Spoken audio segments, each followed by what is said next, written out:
Hey everyone, welcome back. Hope you're having a fantastic day so far. So in today's video, we have some really good news as certain beneficiaries of Social Security can expect to receive a bump of $1,100 on average. In today's video, we are going to be covering who and everything that you need to know.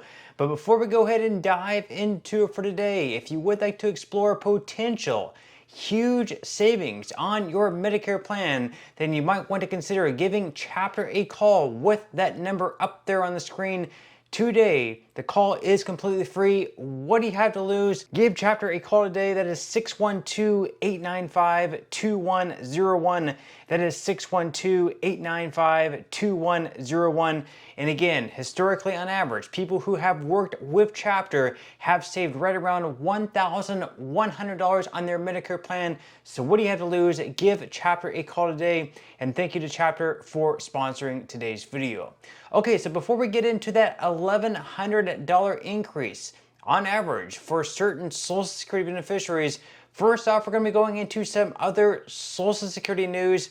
And for those currently who have been experiencing longer wait times calling into the Social Security Administration, we have some good news for you. Starting out, as we've had some reassignments taking place within the Social Security Administration, and we have now more people manning the phones, which should lower wait times if you are trying to call into the Social Security Administration. So according to Newsweek, the Social Security Administration reassigned approximately 1,000 customer service representatives from field offices to bolster its national hotline, aiming to reduce wait times for millions of callers. Jessica Lapointe, president of Council 220 of the American Federation of Government Employees, said the SSA's reallocation is a temporary solution. She said the 1-800 number, they do offer a critical role at the agency, but it's a triage, whereas customer service representatives actually clear work for the agency. So it's just going to create a vicious cycle of work not getting cleared,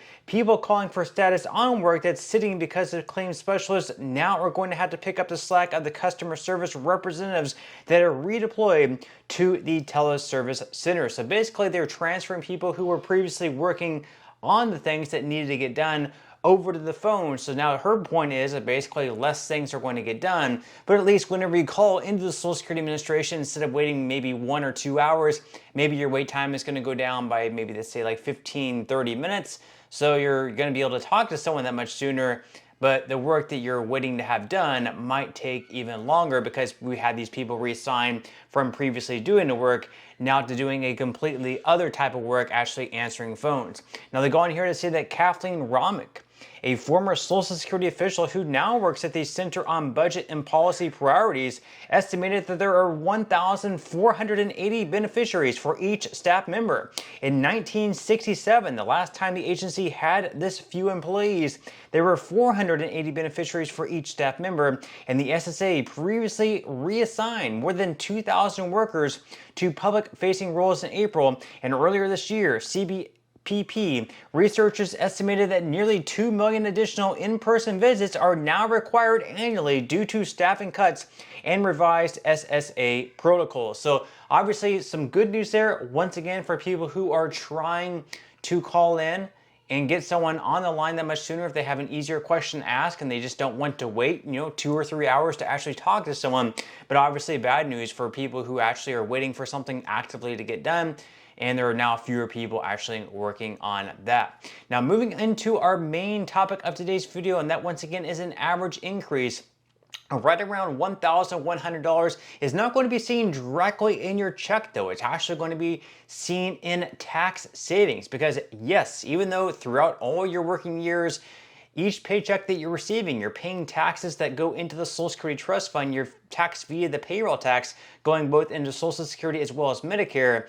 Yet whenever you start receiving Social Security, there's actually a pretty good chance that you may have to pay taxes on your benefits. At the beginning of this year, believe it or not, right around 50% of Social Security beneficiaries were paying some form of tax into the federal government on their Social Security benefits.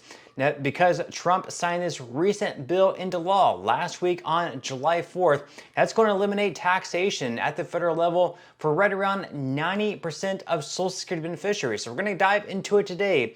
This article here is from NPR. They said that in the hours after Congress passed President Trump's mega bill, an email from the Social Security Administration hit the inboxes of many Americans. It applauded the legislation's passage and said it includes a provision that eliminates federal income tax on Social Security benefits for most beneficiaries.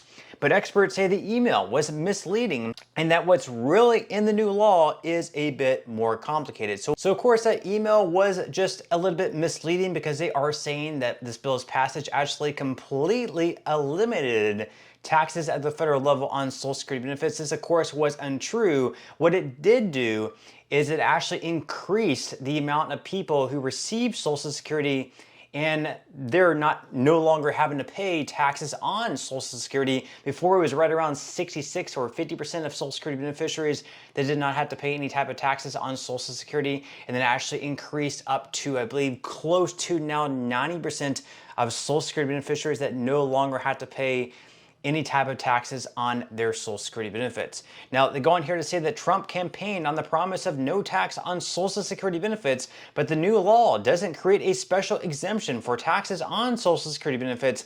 Instead, it adds a new tax deduction for people 65 and older, and that means more of them will pay no taxes or fewer taxes on their Social Security benefits. They say that, quote, the legislation that passed does not make it so some people won't pay taxes on their benefits. According to Mark Goldwyn, who is a senior vice president at the Nonpartisan Committee for a Responsible Federal Budget, he went on to say the reason is that it'll make it so that some seniors won't pay any taxes because it increases their standard deduction. And of course, the new senior deduction is $6,000 a year for individuals 65 and older. And for married couples, of course, it's double that, up to $12,000. So of course, if you had to pay very little taxes before, this extra deduction of $6,000 should make it so you no longer have to pay any taxes at the federal level. Now, of course, this is only a temporary deduction through 2028. So at 2028, they will have to renew this to extend it further, perhaps permanent, if they want to make it like a long-term thing and not just through 2028. Now, they go on here to say that indeed, the White House Council of Economic Advisors estimates that under new law, 88% of older adults receiving Social Security benefits will pay no taxes on them. But Gleckman points out, by the administration's own estimate, almost 2/3 of Social Security recipients already don't pay taxes on their benefits because they don't make enough money for that tax to kick in. Now, as far as who is going to benefit the most from this bill and who is going to benefit the least, they say that it's primarily middle or upper middle class folks who will see a difference with the new senior deduction, says Gleckman. He and his colleagues at the Tax Policy Center estimate that about half of older adults will benefit. Those who will see the biggest benefit are those with incomes between $80,000 and $130,000. They should receive an average tax cut of about $1,100, and lower income seniors won't notice any change from this deduction because, quite simply, they already earn too little to pay taxes, and higher income folks won't see a change because individuals with incomes over $175,000 or couples over $250,000